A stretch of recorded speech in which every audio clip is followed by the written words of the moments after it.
नमस्ते मित्रमैत्रिणींनो, जयश्रीज garden मराठीमध्ये तुम्हा सर्वांचं खूप मनापासून स्वागत। आणि आज मी तुम्हाला शेवंतीची रोपं दाखवत आहे आणि शेवंतीची कुंडी खराब झालेली आहे, तर त्याला कळ्या आलेल्या आहेत, तर त्याचं रिपोर्टिंग कसं करायचं ते आपण पाहणार आहोत।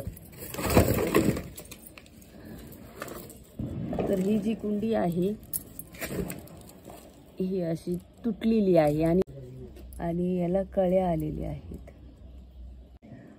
ह्या कुंडीमधील झाड जे आहे ते दुसऱ्या कुंडीमध्ये लावायचं आहे, तर त्यासाठी मी एक दुसरी कुंडी तयार केलेली आहे आणि हे कुंडीतून काढून त्या कुंडीमध्ये टाकायचं आहे। तर ज्यावेळेस तुम्ही दुसऱ्या कुंडीत कुठलंही रोप लावता त्यावेळेस आपण संध्याकाळच्या किंवा एकदम सकाळच्या वेळेला करायचं। संध्याकाळच्या वेळेला केलेले काय होतं, एकतर नंतर ऊन पडत नाही आणि त्या झाडाला थंडावा मिळतो आणि त्यामुळे झाड ते जगायला चांगलं मदत होते।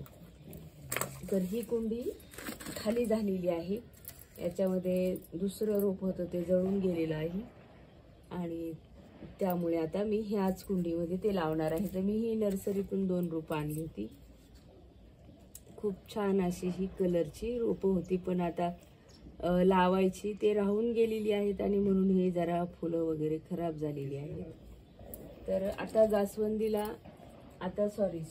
आता कळ्या येतात आणि फुलं पण येतात। तर माझ्याकडे एक शेवंती फुललेली आहे, याला पण कळ्या आलेल्या आहेत। तर याच्यामध्ये मी आता सध्या तरी काहीच टाकलेलं नाहीये, पण थोडंसं खत वगैरे मी टाकणार आहे, कारण आता हे त्या कुंडीतील जे रोप आहे त्याला कळ्या आलेल्या आहेत।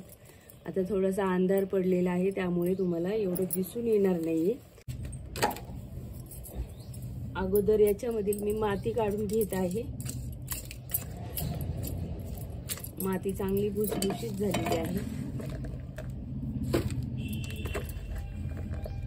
आता दिवाळीनंतर बरेचसे शेवंतीचे रोपांना फुलं येतात आणि त्यामुळे ते बरेच दिवस गार्डनमध्ये फुलं उमलून राहतात आणि त्यामुळे शेवंतीला आता जरा खत पाणी देण्याची पण आवश्यकता आहे आणि खूप दिवस फुलं राहिल्यामुळं त्याला पोषण पण हवंच आहे। एकदा हे नर्सरीतून हरियाली नावाचं ऑर्गॅनिक फर्टिलायझर आणलेलं आहे आणि NPK आणि नीम बेस आहे, तर हे फुलांसाठी जैविक खाद आहे। तर हे थोडंसं टाकून घेते याच्यामध्ये, अगदी 1-2 चमचे टाकलेलं आहे आणि थोडंसं त्याच्यामध्ये मी हे जे आहे कोकोपीट ते टाकते, कारण आता उन्हाळ्याचे दिवस नंतर चालू होतील आणि याच्यामध्ये पाणी द्यायची खूप अडचण होते नंतर मला। थोडंसं अगदी थोडंसं 2-3 चमचे होतील असे भरून एवढंच टाकते आहे, त्याच्यामुळे यांना थोडासा थंडावा मिळतो म्हणजे, आणि रोज रोज पाणी घालण्याची मला आवश्यकता राहणार नाही।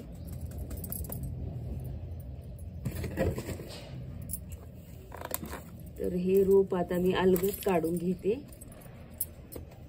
कारण हे पण खूप घट्ट झालेलं आहे। गार्डनिंगचं काम हे कधीही न संपणारं काम आहे, तुम्हाला सतत याच्यामध्ये काम करावं लागतं। आणि होतं काय, एक झाडाला फुलं आली की दुसरं झाड तयारच असतं फुलं येण्याच्या तयारीत, त्यामुळे प्रत्येक वेळेला प्रत्येक झाडाची काळजी घ्यावी लागते आणि त्यामुळे तुमचं काम असं कधीही संपत नाही, तुम्हाला त्याच्यामध्ये सतत कामच करत राहावं लागतं। तर हे नवीन फुटवे पण यायला चालू झालेलं आहे, याच्यामध्ये थोडीशी माती गरम आहे याची, हे नवीन फुटवे आलेले आहेत। तर खूप खोल नाही घालायचं, जेवढं इथपर्यंत होतं तेवढंच ठेवायचं आहे आणि वरून त्याच्यामधीलच ही माती टाकून देणार आहे। जर त्या कुंडीमध्ये पाणी टाकलं की आजूबाजूला पाणी निघून जायचं। कुंडी रिपोर्ट करून 4 दिवस झालेले आहेत आणि हे रोप छान रुजलेलं आहे आणि संध्याकाळच्या वेळेला रिपोर्ट केलं होतं, त्यानंतर अंधार पडत गेला आणि मी फक्त नंतर पाणी दिलं आणि तसंच सोडून दिलं त्याला। तर आता याच्या कळ्या सुद्धा जरा जरा मोठ्या मोठ्या दिसत आहेत। तर शेवंतीच्या काही जाती बारामासी असतात, म्हणजे 12ही महिने त्यांना फुलं येत राहतात. आणि काही जातींना फक्त ठराविक वेळेला वर्षातून एकदाच बहर येतो किंवा दोनदा येतो, तशा पण जाती असतात. तर ह्या 12 महिने फुलं देणाऱ्या जाती आहेत. आणि ही जी जात आहे त्याला वर्षातून बरेच वेळा फुलं येत नाहीत, 1 किंवा 2 वेळा फुलं येत राहतात. याची फुले पूजेसाठी वापरली जातात, वेणी, गजरे, हार करण्यासाठी सुद्धा वापरली जातात. तर अजूनही काही शेवंतीचे रोपं आहेत, ते पण पाहूयात आपण. हे एक वेगळ्या कलरचं शेवंतीचं रोप आहे. याला पण आता कळ्या आलेल्या आहेत, पण याच्यावरती थोडासा मावा पडलेला आहे. आणि हा छोटासा किडा दिसत आहे इकडे. तर याच्यावरती उपाय लवकरच करावा लागेल. हे शेवंतीला फुलं आलेली आहेत.